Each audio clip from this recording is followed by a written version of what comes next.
Take എടുത്തിട്ട് അഭിനയിച്ചെന്നൊക്കെ ഞങ്ങൾ അറിയാൻ വേണ്ടിട്ടുള്ളൊരു അവിടെ ഒരുപാട് ടേക്ക് ഒന്നും വലിയ കാര്യമൊന്നുമില്ല. അതിന്റെ കഥാപാത്രവും ഞാനും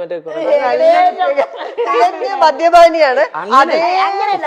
അതല്ല, ഞാൻ മദ്യം അങ്ങനെയല്ല കേട്ടാ. എന്തറിയാമോ, നാട്ടുമ്പുറത്തെ വീട്ടിലെ കല്യാണമാണ്. അപ്പൊ ഞങ്ങളുടെ ഇവിടെ എല്ലാ വീട്ടിലും കല്യാണ സമയത്ത് എല്ലാ സഹായം ചെയ്യുന്ന ഒരു പയ്യനുണ്ടാവും.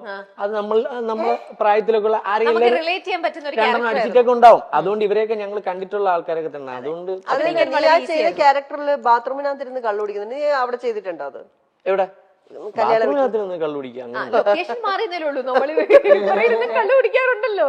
അപ്പൊ നിനക്ക് സമാധാനമായില്ല എന്നെ കള്ളുപിടിയനാക്കിയപ്പോ. ശരി ശരി, നമുക്ക് അതൊക്കെ വിടാം. നമുക്ക് വീണ്ടും ചക്കത്തിലേക്ക് വരാം. ഞങ്ങൾ 3 പേരും ഒരുമിച്ച് കൂടിയാൽ പെട്ടെന്ന് ഇമോഷണൽ ആകുന്ന ആൾ സൂരജാണ്. 3 പേര് ഒരുമിച്ച് കൂടി അല്ല ഇവളാണ്. എപ്പോഴും ഇമോഷണൽ അത്യാചാർ സുചിത്രയിലേക്കാണല്ലോ. സുചിത്ര എനിക്ക് ചെറിയ വാക്കുകൾ മതി ഇവരുടെ. നമ്മൾ അറിയാതെ എന്തെങ്കിലും പറഞ്ഞു അതിലൊരു ചെറിയ വാക്കിൽ പിടിച്ച് ഞാൻ പോകും. ഇതിന് കട്ടിങ് ആണെന്ന് വേറെ ഉണ്ട്. ഇപ്പൊ ഞാനും ഇപ്പൊ ഈ അതായത് ഇവനും ഇവളും കാണല് കുറവാ. അത് കാര്യം ഞാൻ കൊച്ചിക്ക് വരാറുണ്ട്, ഇവള് കൊച്ചിക്ക് വരാറില്ല. ഞാൻ ഇവനും കൊച്ചിയിൽ വെച്ച് കാണും. എന്തെങ്കിലും വർക്കോ ഷൂട്ടോ എന്തെങ്കിലും പരിപാടിക്ക് വരുമ്പോ കാണാറുണ്ട്. അപ്പൊ ഞങ്ങള് ഇപ്പൊ പരസ്പരം ഇവിടെ വെച്ച് കാണുമ്പോ കാണുന്ന ദിവസം ഞങ്ങള് ചിലപ്പോ ഭയങ്കരമായിട്ട് എൻജോയ് ചെയ്ത് നടക്കുമ്പോ ഇവള് അവിടെ ഇരുന്നിട്ട് ഞാനില്ലാതല്ലേ അല്ലേ ഇവളിരിക്കും. അപ്പൊ ഞാനില്ല, ഞാൻ കൊച്ചിക്ക് വളരെ വിരളിലെണ്ണാവുന്ന പ്രാവശ്യം വന്നിട്ടുള്ളൂ, മൊത്തത്തിൽ വന്നിട്ടുള്ളൂ. അപ്പൊ ഇവരെപ്പോഴും കൊച്ചിയില്ല. ഇവര് ഞാൻ നോക്കുമ്പോ ഇവരിങ്ങനെ കറങ്ങി കിടക്കും. അപ്പൊ ഈ സുഖിലെന്ന് പറഞ്ഞ് കൊണ്ടു നടന്നിട്ട് ഞാനില്ല അതില്.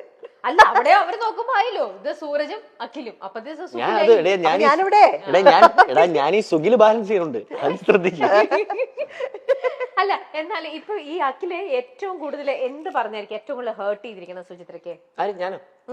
ഇത് ഇവനും പറഞ്ഞോണ്ട് എന്നെ മാത്രം പറയുന്നത്. അതിലടുത്ത സൂരജിലേക്ക് വരികയായിരുന്നു. ആണോ? ഞാനോ? ഇവൻ പറയണത് ഇവൻ മനസ്സിലാക്കത്തില്ല, നമ്മുടെ സിറ്റുവേഷൻ മനസ്സിലാക്കത്തില്ല. ഇവൻ ഇപ്പൊ ഇത് എനിക്കാണുണ്ടായ കാര്യം. ഇപ്പം ഞാന്, ശാലിനി, ഇവൻ എല്ലാവരുടെ കോൺഫറൻസ് കോളിൽ സംസാരിക്കായിരുന്നു. എന്റെ കോൾ എങ്ങനെയോ കട്ടായി പോയി. അത് കഴിഞ്ഞിട്ട് പെട്ടെന്നപ്പോഴത്തേക്ക് എന്റെ കുഞ്ഞമ്മ വിളിച്ചു, അമ്മയുടെ സിസ്റ്റർ.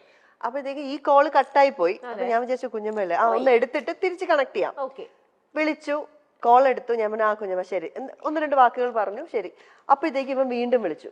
ഉടനെ തിരിച്ചു പറയാണ്, നിനക്ക് വേറെ കോള് വന്ന് കട്ട് ചെയ്യുമ്പോ ഒരു വാക്ക് പറഞ്ഞിട്ട് പോയിക്കൂടെ? ഞാൻ പറഞ്ഞു ഇല്ലടാ.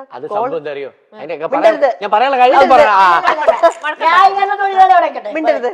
അപ്പൊ ഞാൻ പറഞ്ഞു എടാ ആ കോള് കട്ടായി പോയി. അപ്പോഴത്തേക്കും ഞാൻ നിങ്ങളെ വിളിക്കാൻ തുടങ്ങിയപ്പോഴത്തേക്കും എന്നെ കുഞ്ഞമ്മ വിളിച്ചു. അപ്പൊ അത് കുറച്ചു നേരം സംസാരിക്കുള്ളൂ. അതെന്താ ചോദിച്ചു, കട്ട് ചെയ്തിട്ട് ഞാൻ തിരിച്ചു വിളിക്കാൻ തുടങ്ങായിരുന്നു. അപ്പോഴത്തേക്കും നീ എന്നെ തിരിച്ചു വിളിച്ചു. മനസ്സിലാക്കാറില്ല. ഞാൻ പറഞ്ഞുതരാം. അതായത് അല്ലല്ല, ഇതൊരു സംഭവം. ഞാന്, ശാലിനി, ഇവള് നമ്മൾ 3 പേരെ സംസാരിച്ചോണ്ടിരുന്ന. അപ്പം എന്തോ കാര്യം സംസാരിച്ചോണ്ടിരുന്നപ്പോ ശാലിനി ഇവളോട് എന്തോ സീരിയസ് ആയിട്ട് സംസാരിക്കുവാണ്. ഞാൻ ഇത് കേൾക്കുന്നുണ്ട്. ഞാൻ നോക്കുമ്പോഴേ ഇവിടെ കോളിലില്ല. അതാണ് ഞാൻ ഇവള് ശാലിനിയോട് സംസാരിക്കുക. അപ്പൊ ഞാൻ പറഞ്ഞു, അപ്പൊ ശാലിനി ചോദിച്ചു അഖി സുജി എവിടെ എന്ന് ചോദിച്ചു. ഞാൻ പറഞ്ഞു അവളില്ല കോളില്, എപ്പോഴോ പോയി. അപ്പൊ ഞാൻ വിളിച്ചിട്ട് പോകുമ്പോ കട്ട് ചെയ്ത് പോകുമ്പോ പറഞ്ഞിട്ട് പോട്ടെ, അവള് നിന്റെ അടുത്ത് എന്തൊക്കെയോ കാര്യങ്ങൾ അവിടെ കിടന്ന് പറയുന്നത് മോശമല്ലേ? ഇത്രയും ഞാൻ ചോദിച്ചോളൂ. അയ്യോ ഇതൊന്നും അല്ലായിരുന്നു, ഇങ്ങനെയൊന്നുമല്ല. ദൈവമേ, എന്റെ ഫോണിൽ റെക്കോർഡിംഗ് ഇല്ല, ഞാൻ എന്ത് ചെയ്യാൻ? ഇനിയിപ്പോ ഇവരുടെയൊക്കെ കള്ളത്തരങ്ങൾ പൊളിക്കണമെങ്കിൽ റെക്കോർഡിംഗ് ഒക്കെ നേരത്തെ അഭിനയിക്കാൻ പറഞ്ഞില്ലേ, ഇവളുടെ അടുത്ത് അഭിനയിക്കാൻ പറഞ്ഞില്ലേ ഈ ഇന്റർവ്യൂല് വരെ? എന്തിന്? എനിക്കിപ്പോ അത് സത്യത്തിൽ തോന്നുന്നു എനിക്ക് എന്തിന്റെ കേടായിരുന്നു എന്നുള്ളത്. അല്ല, ശരിക്കും അവ കാര്യം പറയുന്നത് മനസ്സിലാക്കത്തില്ല. ഇതായിരുന്നു സിറ്റുവേഷൻ. അല്ല, ഞാനത് മനഃപൂർവ്വം ചെയ്തതാ. സൂരജിന്റെ കാര്യത്തിലേക്ക് വന്നാലോ? അവൻ പറയണത് എന്താന്ന് ഞങ്ങൾക്ക് മനസ്സിലാവാറില്ല, ഞങ്ങള് പറയുന്നത് എന്താന്ന് അവന് മനസ്സിലാവാറില്ല. ഈ മനസ്സിലാവാതെ വരുമ്പോൾ അടിയാണ് ഞങ്ങളുടെ ഇടയില്. അതായത് ഇവൻ ഞങ്ങള് ചിലപ്പോ ഞങ്ങളുടേതായ ഒരു സർക്കിളിൽ ഒരു പ്രായത്തിന്റെ ഒരു ഇത് വെച്ചിട്ട് ഞങ്ങൾ സംസാരിക്കും. പക്ഷെ ഇവ ആ സമയം 80-കാരനാവും, 70-80-ലോട്ടൊക്കെ പോകും. അപ്പൊ മനസ്സിലാക്കാൻ പറ്റില്ല. ചില സമയം നേരെ 10 വയസ്സിലോട്ട്. അതായത് നേരത്തെ ഈ ഒരു ഇരിപ്പിരുന്നില്ലേ, ആ ഇരിപ്പ് തന്നെ അവന്റെ ഒരു പ്രായവും കൂടെ അങ്ങ് ആ ഇരിപ്പിലൊന്ന് ആലോചിച്ച് നോക്കിയാൽ ചില പടത്തിലേക്ക് ഈ വിജയരാഘവനൊക്കെ സംസാരിക്കൂലേ വീട്ടിലെ മനസ്സിലായി. കാരണവരായിട്ട്. കാരണവരാവും സമയത്ത് നമ്മള് കാരണം കണ്ടോ ഇത് ഇത്രേ ഉള്ളൂ. ഇതാണ് സംഭവം. Okay. ഇതാണ് സംഭവം, മനസ്സിലായി. ഇനി ഞാൻ അടുത്ത കാര്യത്തിലേക്ക് പോട്ടെ കേട്ടോ. വേണ്ടേ വേണ്ടേ കാരണവരാകുമ്പോ ആവണം.